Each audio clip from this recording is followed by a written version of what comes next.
Hi, friends. Oh, I'm happy to see you after, well, not a full 2 weeks off because we had our YouTube live last week, which I loved, and I cannot wait to do more of live tarot readings.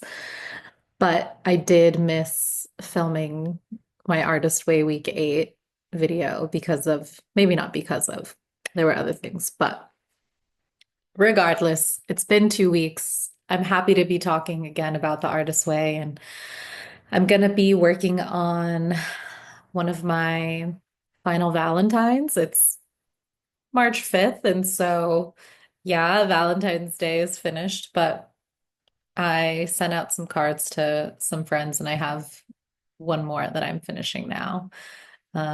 Actually, the person, Heaven, that this is going to might be seeing this YouTube video. And if you are, hi, honey, you get to see a little behind the scenes of your Valentine making.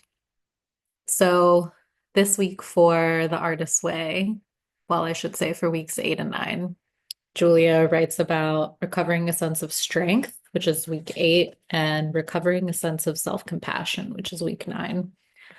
I really, really loved the content and resonated a lot with week 8, recovering a sense of strength.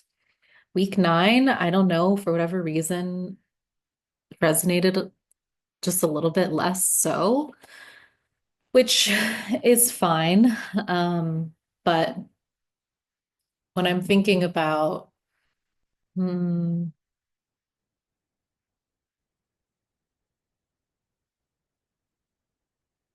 when I'm thinking about how these two chapters interplayed with my own life, maybe I'm still working it out. Nothing is coming to mind immediately. And so let's just get into the actual text and then we'll see what comes up. So, week 8 starts by discussing survival. Julia writes that all artists must learn the art of surviving loss, loss of hope, loss of face, loss of money, loss of self-belief. In addition to our many gains, we inevitably suffer these losses in an artistic career. They are hazards of the road, and in many ways, it's signposts. Artistic losses can be turned into artistic gains and strengths, but not in the isolation of the beleaguered artist's brain. Hmm. So even just the introduction felt very alive for me because so much of what I do is teach breath work, practice breath work, facilitate breath work, and the relationship between overcoming or resolving is my preferred way of talking about them. We don't really overcome our losses. We just sort of get them to a place of emotional neutrality inside of us. Cannot, I won't say cannot, but rarely happens simply in your brain alone, logically. In my experience, in order to really recover from a loss and really to integrate some sort of challenging period in your life, some sort of challenging experience in your life, there is a somatic component that is a prerequisite, at least for me. And so that's where things like breath work, movement, exercise, dance, crying really all come into play. And she talks a lot about artistic losses specifically and what happens when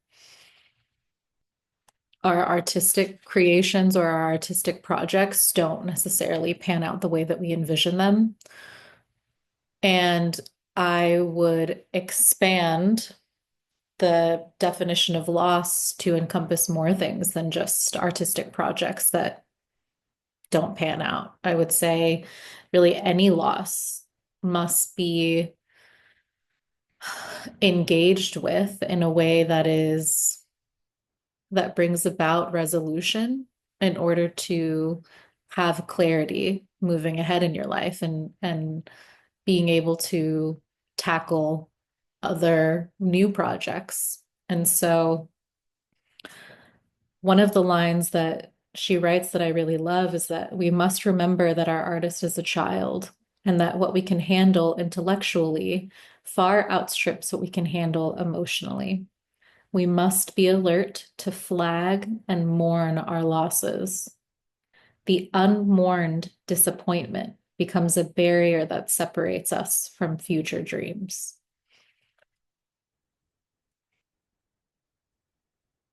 And so,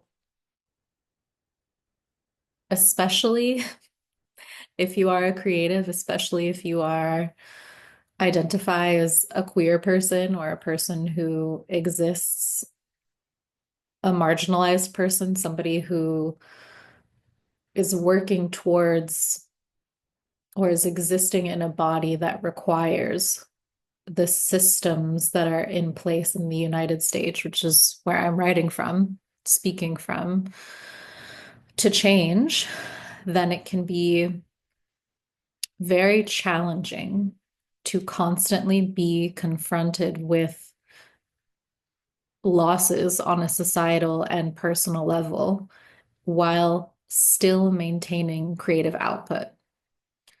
And so I just want to, number one, acknowledge that. And number two, encourage anyone who is experiencing grief to be with that grief as much as we possibly can and to allow our grief to have a voice so that it doesn't mutate and become something that does end up blocking our creativity because the work that I do and the thing that I'm so passionate about and why I love to work with creatives and visionaries is because we have to, as a collective, engage in coming up with new and innovative solutions for the complex problems that exist in society. And we are not able to do that to the best of our abilities if we are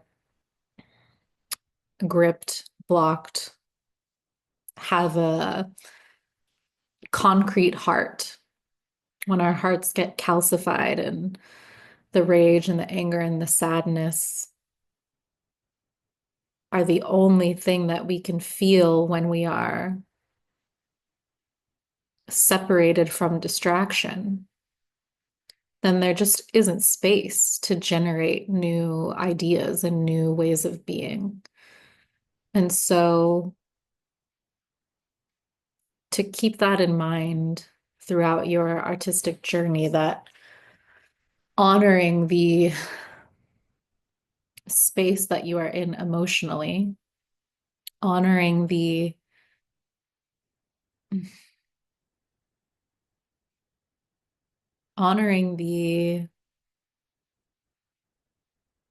confrontation that comes from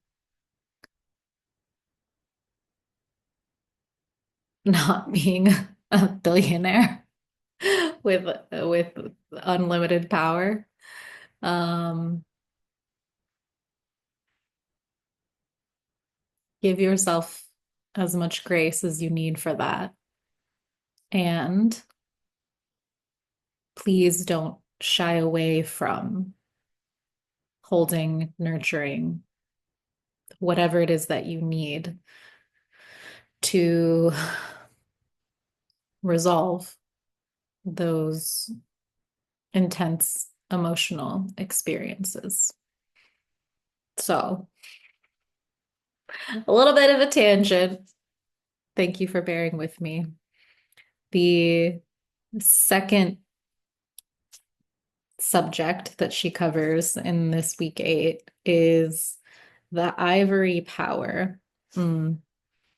And here she writes a lot about the power of encouragement and the power of intellectualism versus encouragement and honoring your creative impulses, and how sometimes a teacher or somebody who inspires you or somebody who influences you might not understand your creative point of view and might be critical and might try to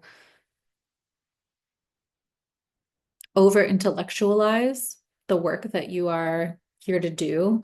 And it would be a disservice to your art to allow that over intellectualization. Is that a word? I don't know.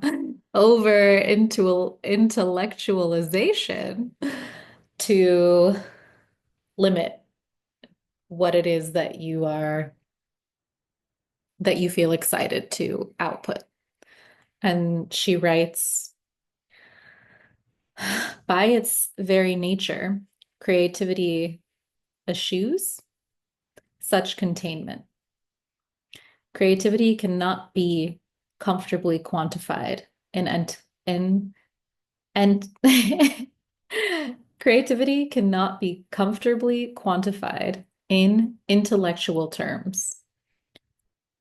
In a university where the intellectual life is built upon the art of criticizing, on deconstructing a creative work, the art of creation itself, the art of creative construction, meets with scanty support, understanding, or approval. To be blunt, most academics know how to take something apart, but not how to assemble it. The entire thrust of intellectualism runs counter to the creative impulse. For an artist, to become overly cerebral is to become crippled.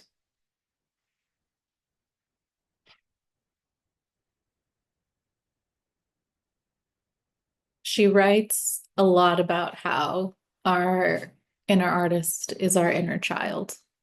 And our inner child cares very little for intellectualism, right? They are focused on play and joy and expression for the sake of expression's sake. And so, how can we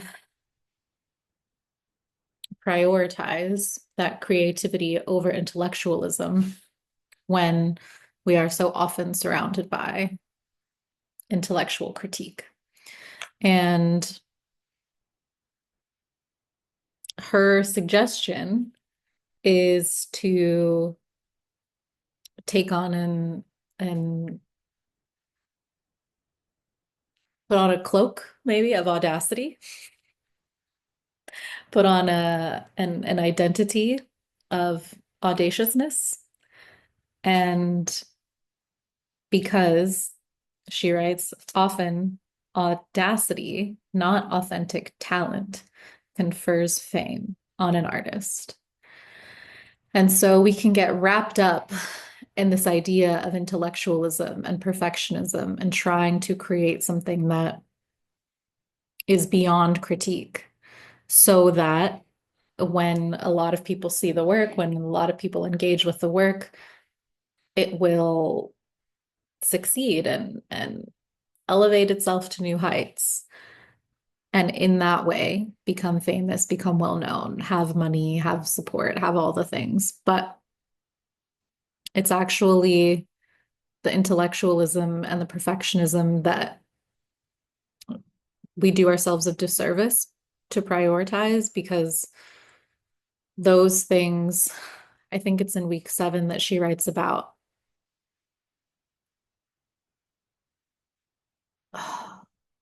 She writes about originality, and I remember thinking,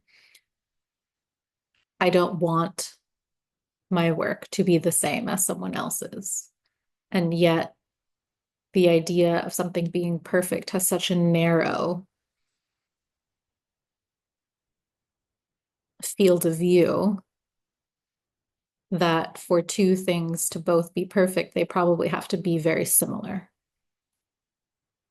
And so, this idea of perfectionism strips out our originality, and our originality and the audacity to believe in that originality is the thing that's going to confer us to fame. And so we just have to believe. We just have to honor our creative impulses, our inner artist child, and move forward the best that we can. She closes, right? This is the last section. Oh no. So there are two more sections in week 8. Gain disguised as loss, where she talks about how every loss must be viewed as a potential gain. It's all in the framing. We may not know what lies ahead, and if the present hurts this badly, we tend to view the future as impending pain. But the trick is to metabolize pain as energy. This idea I love. I love the idea of anger and pain and emotions that feel incredibly intense. There's a kineticism, again, made up word, I think, about them that, which is part of the reason that the somatic engagement works so well, is because they need to be like moved out and experienced.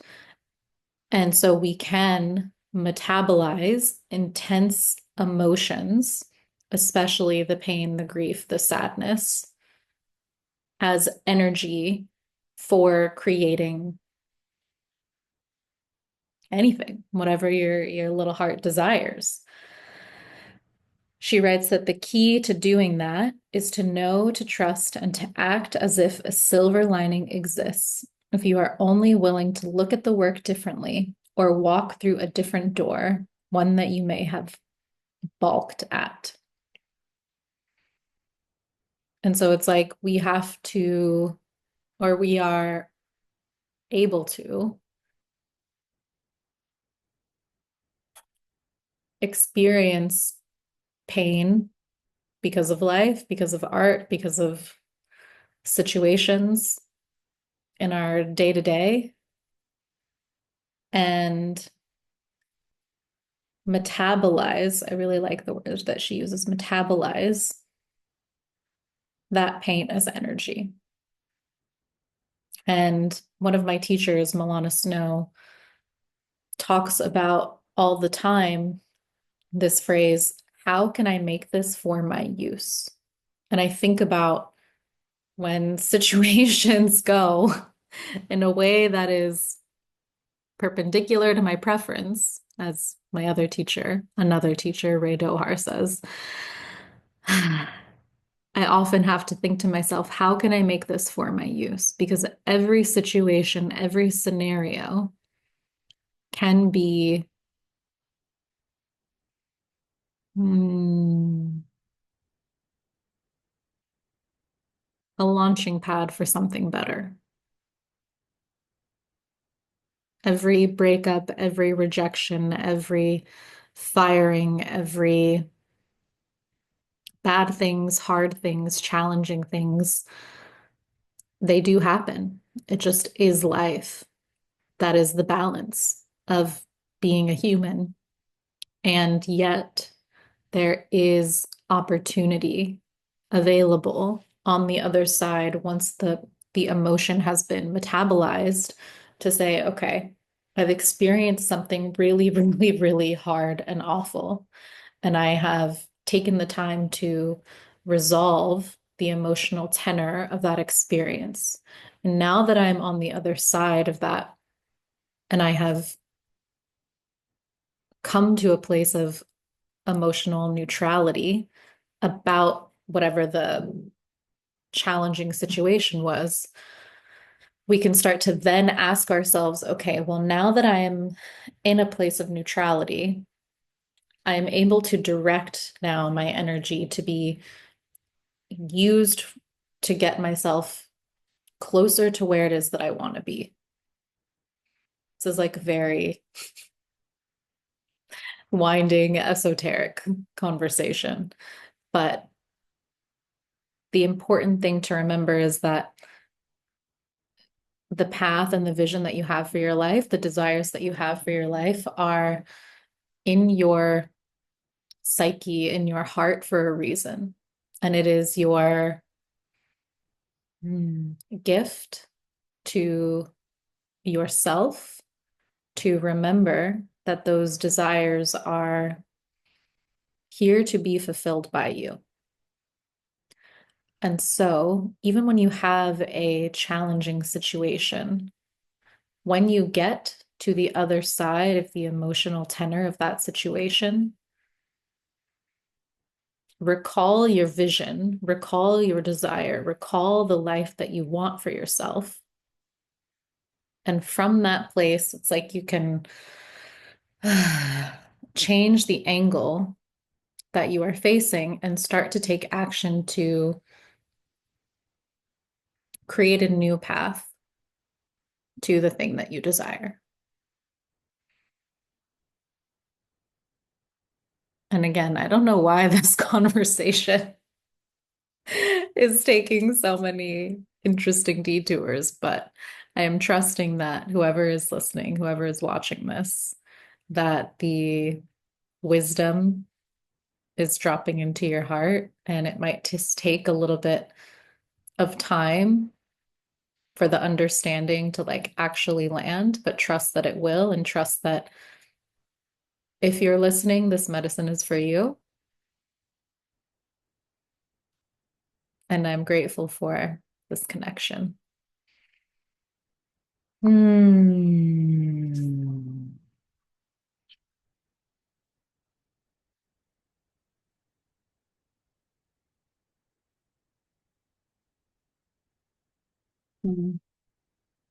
She closes out this chapter, week 8, by talking about time.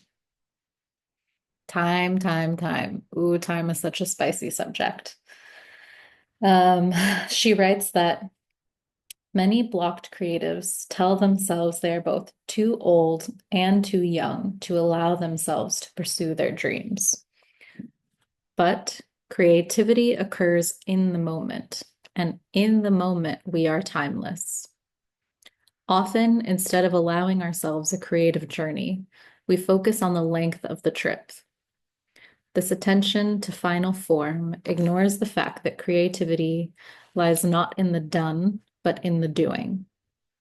Focus on process, and our creative life retains a sense of adventure. Fixated on the need to have something to show for our labors, we often deny our curiosity. But the grace to be a beginner is always the best prayer for an artist. The beginner's humility and openness lead to exploration. Exploration leads to accomplishment, and all of it begins at the beginning with a single, small, first, and scary step. Hmm.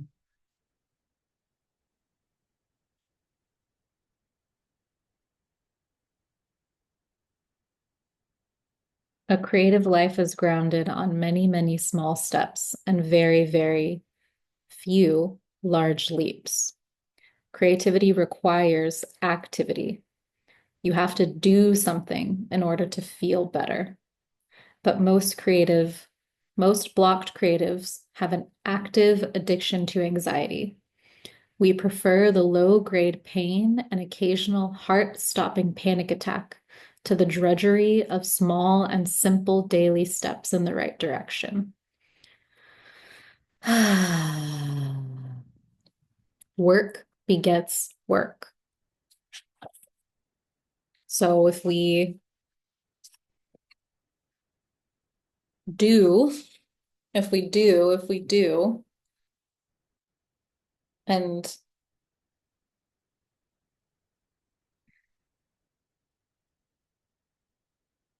let me think about what I want to say about this, because yes, there is certainly magic in maintaining the momentum of creation.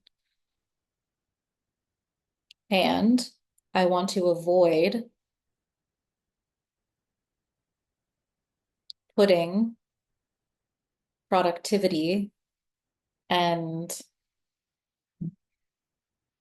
doing on a higher pedestal than being, because both are important, both are necessary. There is a balance, in my opinion, which is not explicit in this book, but is clear in my heart that often, or in my experience,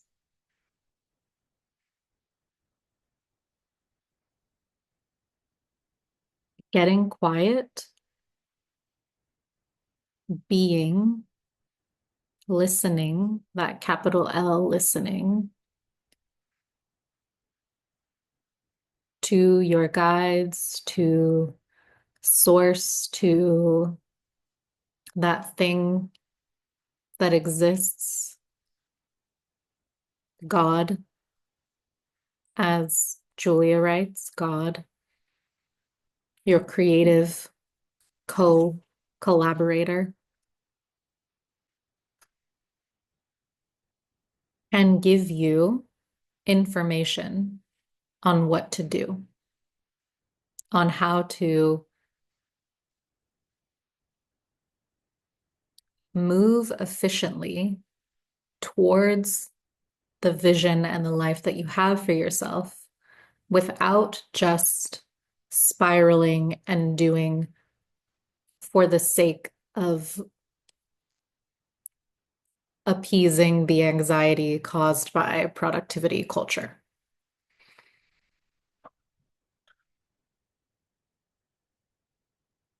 And so,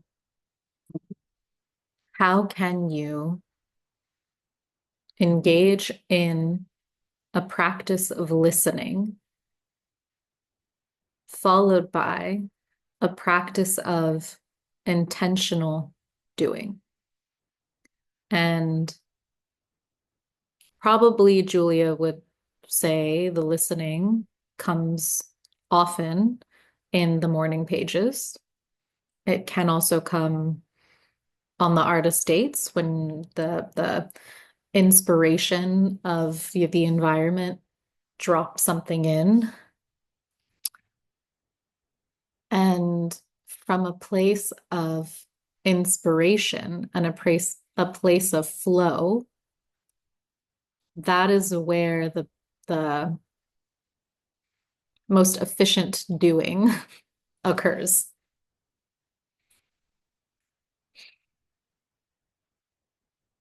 Yeah. Okay.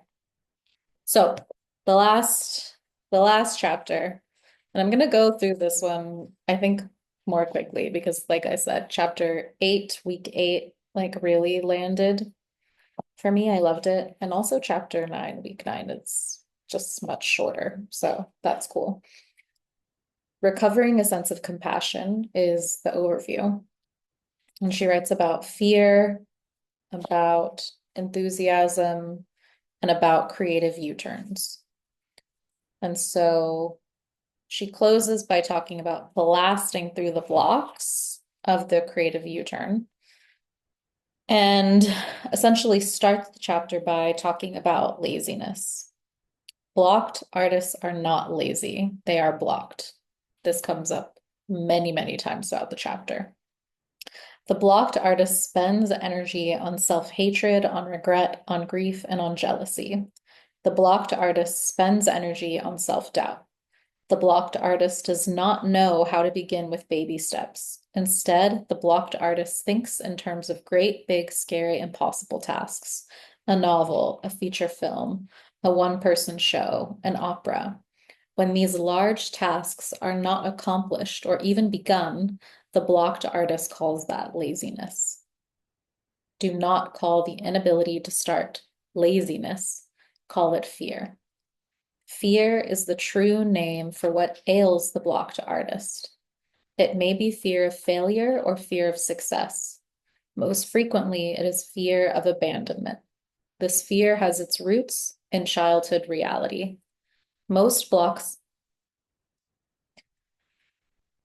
she goes on to talk about how a lot of times growing up, if you expressed to your parents that you wanted to be an artist when you grew up, that was probably met with some resistance and potentially even your parents thinking that you were like rebelling.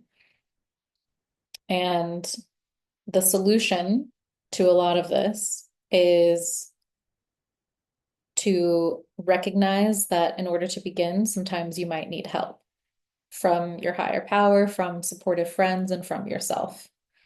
Give yourself permission to start small and go in baby steps. These steps must be rewarded.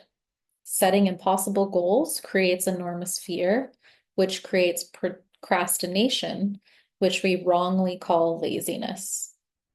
Ultimately, there is only one cure for fear, and that cure is love. Use love for your artist to cure its fear. Stop yelling at yourself. Be nice.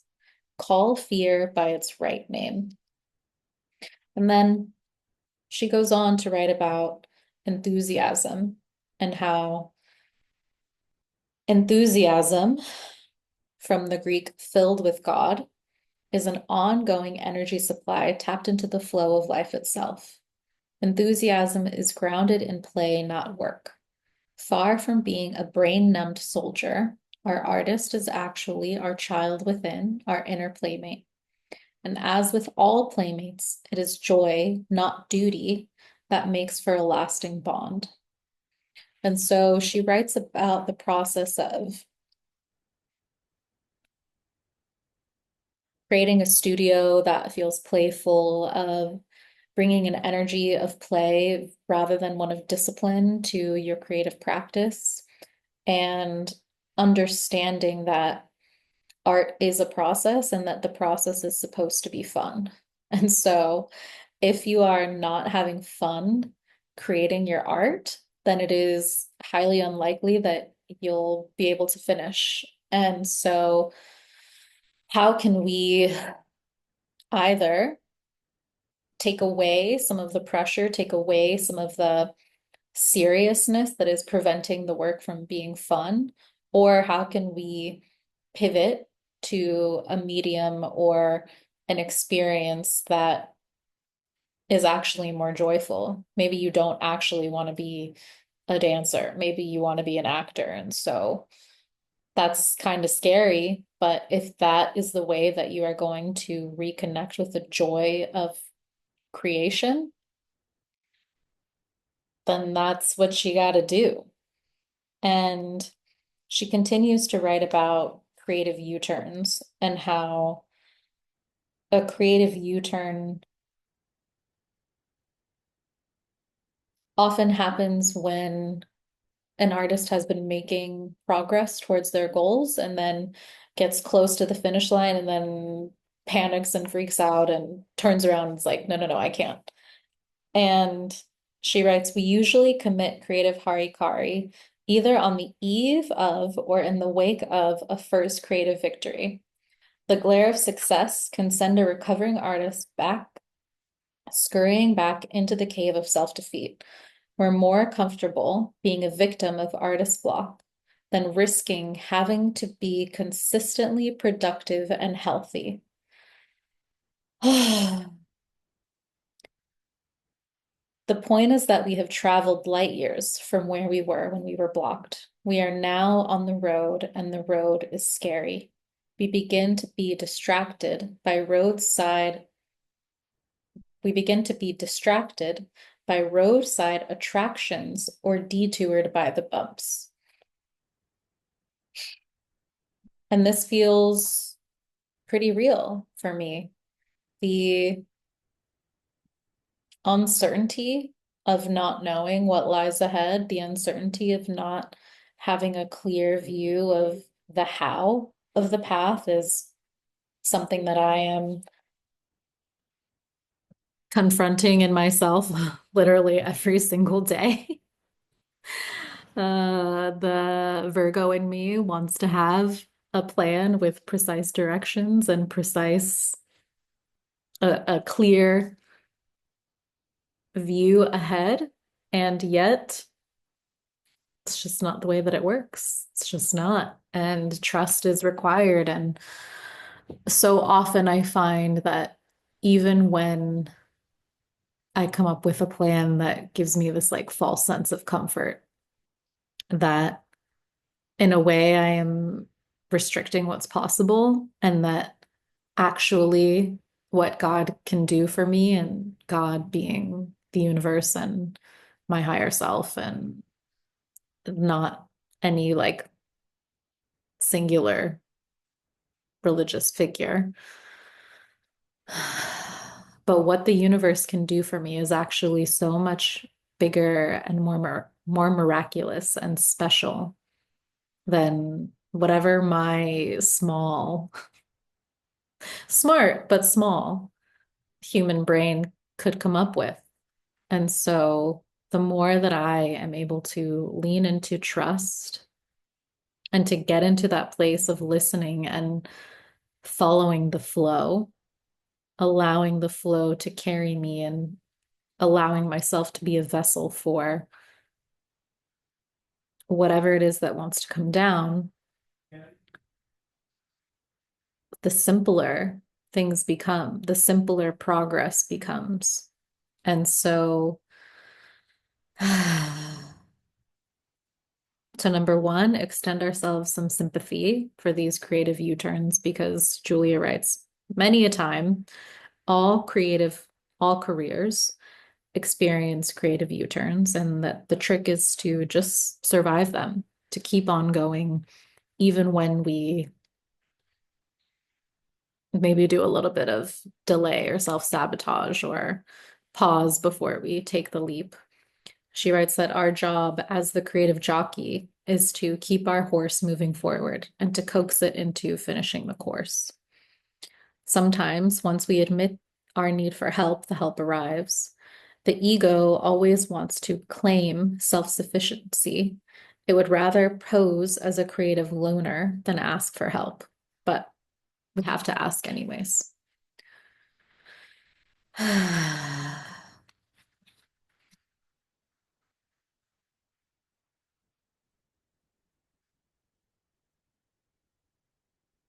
And she closes the chapter helping us to blast through blocks. In order to work freely on a project, an artist must be at least functionally free of resentment, anger, and resistance, fear. Any buried barriers must be aired before the work can proceed. This is so often why I love to do a like quick breath work, a quick meditation, a quick grounding exercise before I get into any creative work, because it does help me to remove any of these buried barriers.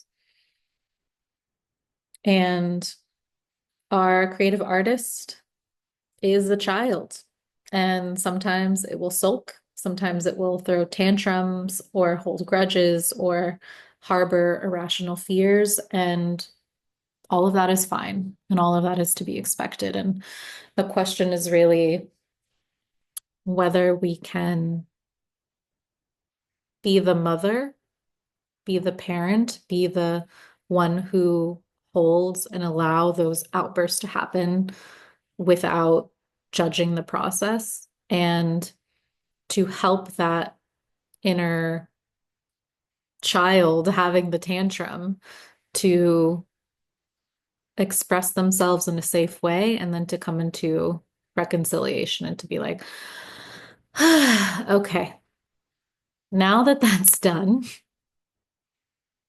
do we feel safe and are we ready to move on? And once those things are true, we can re-engage with whatever artistic work we started on.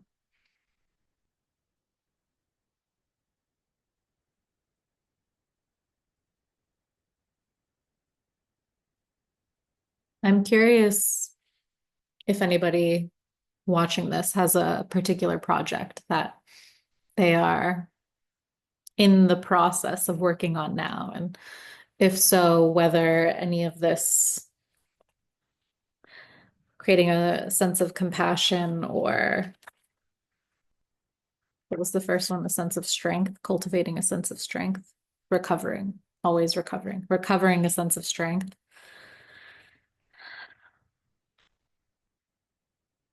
If anything in particular jumped out and was especially helpful. I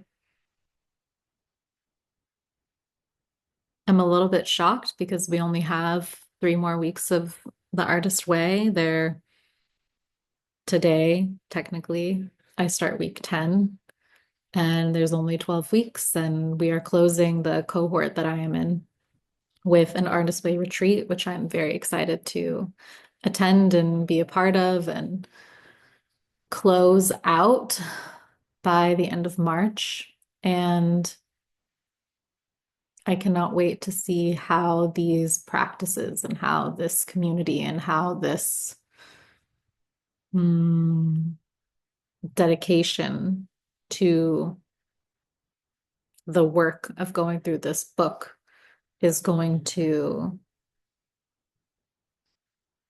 multiply and bless my own life. And if you've gone through the artist way already, interesting choice to watch this video, but thanks for hanging. I would love to know what your experience is like. And if you are going through it now, all the encouragement, all the love, all the support in the world, I am sending to you. So open up and receive. And if you are curious about my live tarot sessions that I talked about, you can check the schedule page on my YouTube. And then my website, elizagetsintoit.com. That's not my website. My website is just elizagets.com. ELIZAGETS.com for all my astrology work, all my breathwork work, a session that includes astrology, breathwork, and tarot, as well as my collages, which are available for purchase.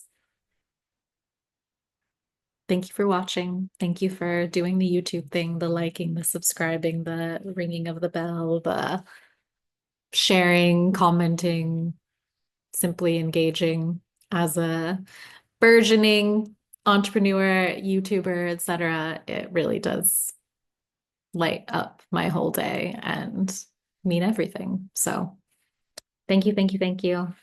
Have a beautiful rest of your day, and I'll see you next week for week 10. Bye.